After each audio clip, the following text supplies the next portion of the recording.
Bonsoir à toutes et à tous, bienvenue dans cette émission spéciale des Sartois du Web, spéciale Harry Potter et tout son univers. On va parler de la saga en livre, en film, en jeu vidéo, d'Harry Potter aux animaux fantastiques, les meilleurs moments, les moins bons, le nouveau jeu vidéo qui vient de sortir, également les polémiques. Et vous pouvez aussi nous suivre directement sur twitch.tv/LMTVSart. On finira comme d'habitude avec la chronique d'Amy pour sortir en Sarthe et au Mans.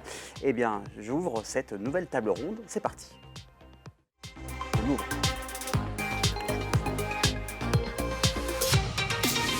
C'est l'une des sagas les plus populaires en littérature et au cinéma. Au cinéma, plus de 5 milliards de dollars de recettes. Un nouveau jeu vidéo vient de sortir. Il explose également des records. Vous l'avez compris, on va parler d'Harry Potter et de tout son univers avec une équipe de fans, dont Emeline. Salut Emeline, comment vas-tu? Salut, ça va et toi? Ça va super, donc tu resteras toute l'émission aujourd'hui.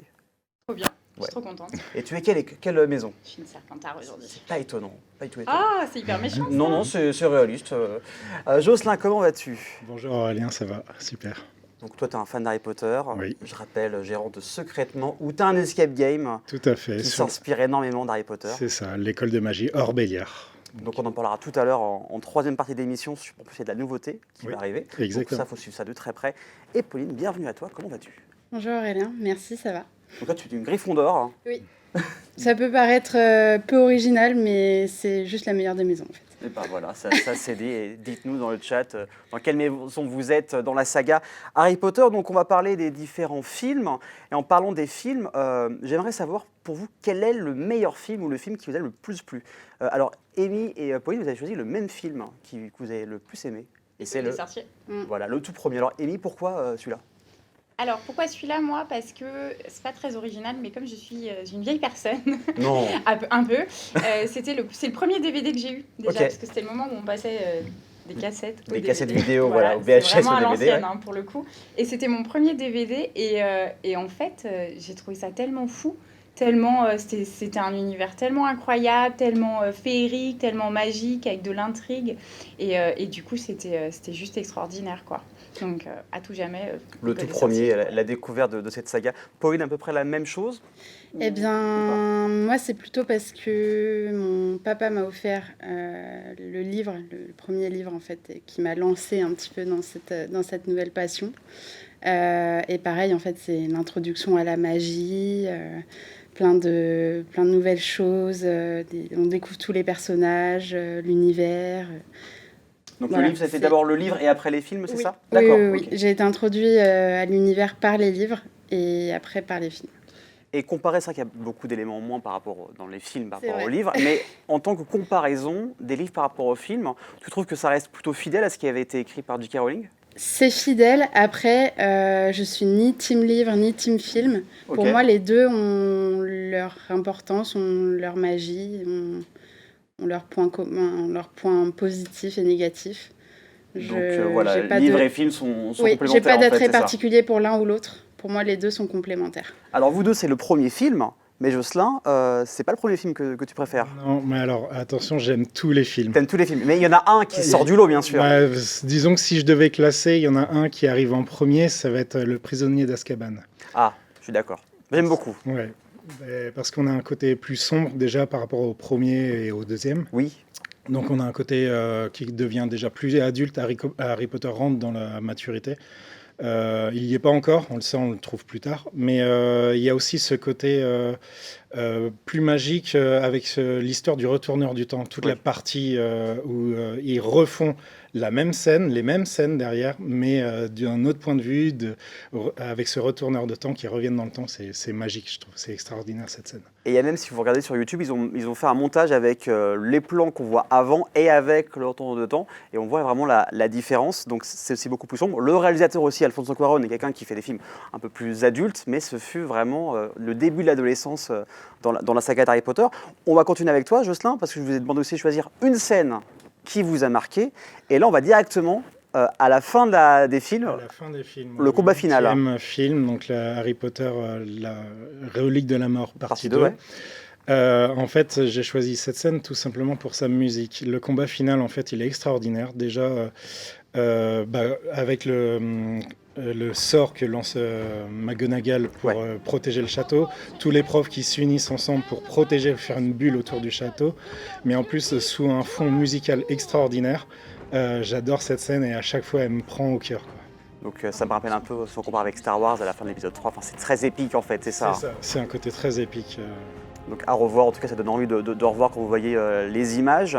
Amy, toi, une scène qui sort du lot, que tu pourrais revoir à l'infini. En vrai, il y en a pas mal. Ouais.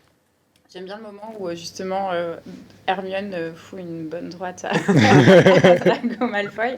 Mais celle qui m'a le plus marquée, je pense que c'est quand même justement dans l'école des sorciers, le moment où tous les jeunes étudiants rentrent dans la grande salle, où on voit les bougies qui flottent, toute cette magie ambiante. C'est vraiment celle qui m'a propulsée, qui m'a fait dire ok, ça y est, on se pose, on est à fond. Mais c'est vrai qu'il y en a, en réalité, c'est dur de choisir parce qu'il y en a beaucoup. Surtout 8 films qui durent 2h30 chacun, c'est compliqué. Mais c'est vrai qu'il y a celle-ci qui est extraordinaire, il y a la partie d'échecs qui m'avait vraiment soufflé, moi aussi j'avais adoré. Il y a le moment où tout le monde prend des potions pour prendre l'apparence de Harry pour le protéger au moment où ils font le convoi. Celle-là, j'ai toujours beaucoup aimé aussi. Donc en réalité, il y en a plein. C'est ça, c'est dur d'en choisir qu'une. Puis en plus, à l'époque, en tout cas les deux premiers sortaient à l'époque de Noël, donc ça avait ce côté aussi magique, on était vraiment imprégné dans l'univers d'Harry Potter. Alors Pauline, toi, c'est une scène qui est pas très joyeuse. Alors si vous n'avez pas vu le film, il y aura du spoiler, je préfère vous prévenir. C'est vers la fin aussi. Je les rejoins tous les deux, hein. C'est quand même difficile de choisir une scène en particulier de marquante ou de vraiment inspirante. Mais celle qui m'a le plus marquée et touchée, c'est dans le 7e film, La mort de Dobby. Ouais, ça t'a touché. Ça m'a beaucoup touchée parce qu'en fait, il arrive dans le 2e film et on apprend à le découvrir au fur et à mesure des épisodes. Enfin, c'est pas des épisodes, mais des différents films en fait. Oui, des différents films. Et en fait, c'est ce qui nous permet de nous attacher au fur et à mesure aux personnages. Et le coup au cœur dans le 7e film où il est touché par Bellatrix au moment de... Plus la musique qui va avec aussi. C'est un tout en fait. Pour moi, c'est un moment qui m'a... Et encore dans les films, on ne le voit pas beaucoup, on le voit de mémoire que dans le 2 et dans le 7e film, Dobby, il a un rôle plus important dans les livres. Les livres, on le voit plus souvent tout au long de la saga, parce qu'il travaille dans les cuisines une fois qu'il est libéré. Donc il rencontre Hermione qui a créé l'association aux aides des elfes. Ça, on n'en parle pas, hein. C'est vraiment... Dans les films, dans les films, on n'en parle pas du tout, c'est vraiment dans les livres c'est plus développé cette partie-là. Donc il y a plein de choses. Et j'ai une question à la fois simple mais compliquée. Pourquoi, à votre avis, cette saga, que ce soit en livre ou en film, c'est devenu un succès planétaire? C'est le fait qu'on puisse s'attacher aux personnages, qu'on a un peu grandi avec eux? Est-ce qu'il y a une explication, selon vous, pourquoi c'est devenu un tel succès, Pauline? Je pense que c'est en tout cas pour moi, dans mon cas précis, j'ai grandi littéralement avec. Donc, je pense que on s'attachait effectivement aux personnages et on grandissait au fur et à mesure avec eux. On apprenait les leçons de la vie au final au fur et à mesure avec eux. Et je pense que c'est ça qui a fait qu'aujourd'hui, des jeunes comme moi de 25 ans sont encore à fond dans l'univers. C'est toutes ces grandes sagas en fait, comme ça. Star Wars qui après 45 ans reste encore d'actualité. Harry Potter c'est pareil, il y a quand même les Animaux Fantastiques qui est sorti l'année dernière. Amy, tu es d'accord avec ça, ce qui a été dit? Moi c'est un peu autre chose, c'est-à-dire que je pense que moi j'ai grandi avec Disney, je suis pro Disney, j'ai regardé, j'ai vu, j'adore. Et en fait c'était d'un seul coup une nouvelle offre. C'est vrai que tous les ans, à Noël, c'était un Disney qui sortait. On était vraiment beaucoup dans cette ambiance-là. Et d'un seul coup, on avait quelque chose de différent. On avait une autre proposition dans un monde complètement différent, avec des personnages, avec des émotions différentes. On sortait un peu de ces classiques. Donc, il y a ça. Et pour les films, c'est que je trouve aussi que les acteurs sont extraordinaires. Oui. C'est justement, on parlait de Bellatrix il y a 5 secondes. Elle est magique, cette actrice. Elle est géniale. Emma Watson qui est hors norme. Enfin, vraiment, il y a des acteurs qui sont géniaux, qui incarnent leur rôle. Et puis, c'est aussi ce côté où, effectivement, il n'y a pas eu hormis effectivement Dumbledore. Changement d'acteur à cause du décès de Richard Harris. Mais sinon, on a suivi les acteurs, on les a vus évoluer, on les a vus grandir avec tout ce que ça comporte. Donc c'est vrai que je pense que ça renforce cet attachement parce il y avait vraiment un lien en fait, hein, tout simplement avec les acteurs qui incarnaient les personnages. Ouais, bah, c'est quand même 10 ans de film, on a le temps de s'attacher en 10 ans, en 8 films. Est-ce que, si je vous parle du nom, Kélian Blanc, est-ce que ça vous dit quelque chose? Non. Non. Eh ben, c'est la voix française d'Harry Potter. Et il y a un ami à moi qui s'appelle Le Ciné-Clem qui a 6000 abonnés sur YouTube. Il a eu la chance de l'interviewer et de le rencontrer. Regardez un extrait, c'est parti.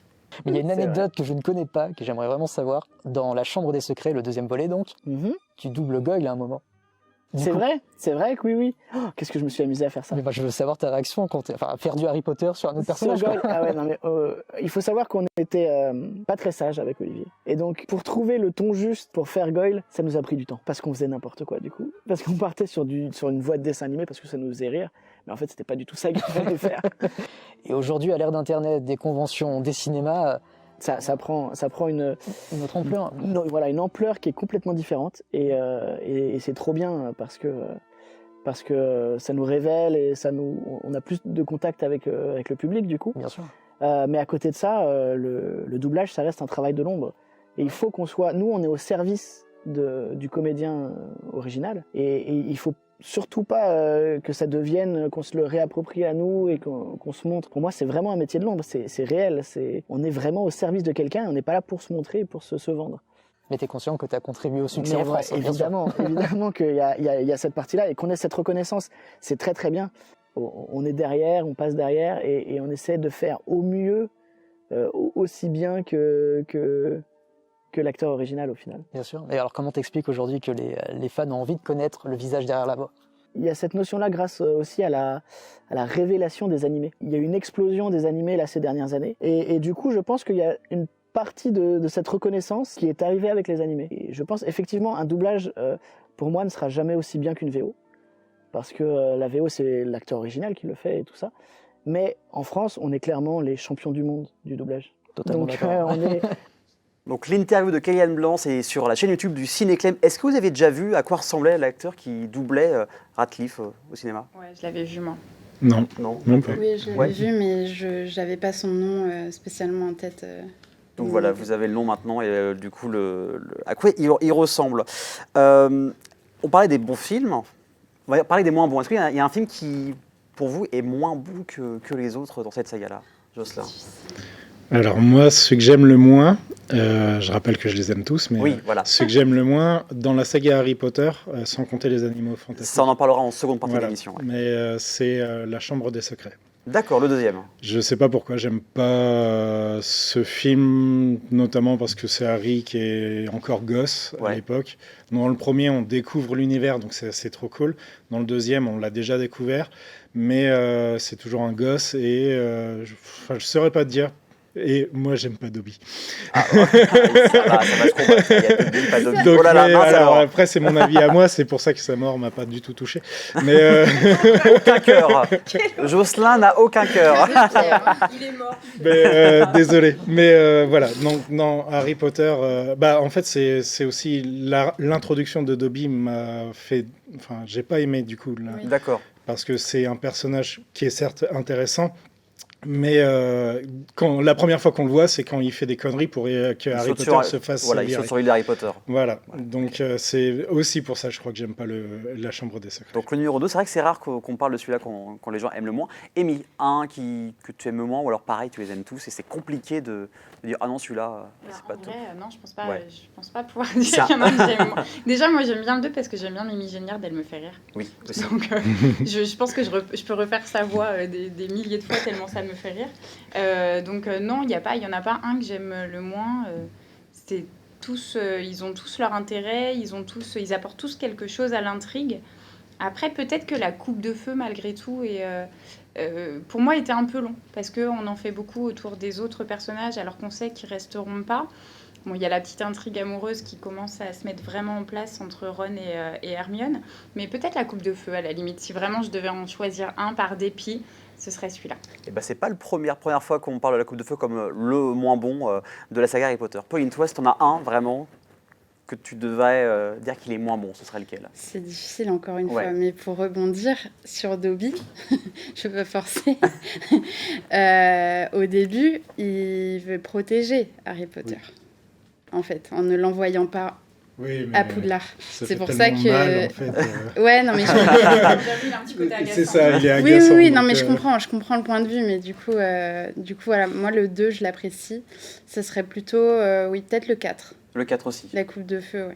Pourquoi? Parce qu'il y a moins d'éléments que par rapport au livre, ou c'est juste comme ça, il te plaît moins que les autres? Je rejoins Amy, du coup, sur la longueur, Ouais. peut-être, et puis sur le fait qu'on s'attarde trop sur certains personnages, alors que c'est pas forcément... voilà. Pas nécessaire. Pas nécessaire, mais à la fois j'aime beaucoup la scène du cimetière. Oui. Avec Voldemort qui revient. Donc C'est compliqué. c'est très Ouais, compliqué. C'est assez difficile de choisir, quoi. En tout cas, c'est une grande saga qui a bien marché et on continue d'en parler avec le spin-off Les Animaux Fantastiques dans quelques instants et aussi avec un petit quiz. À tout de suite.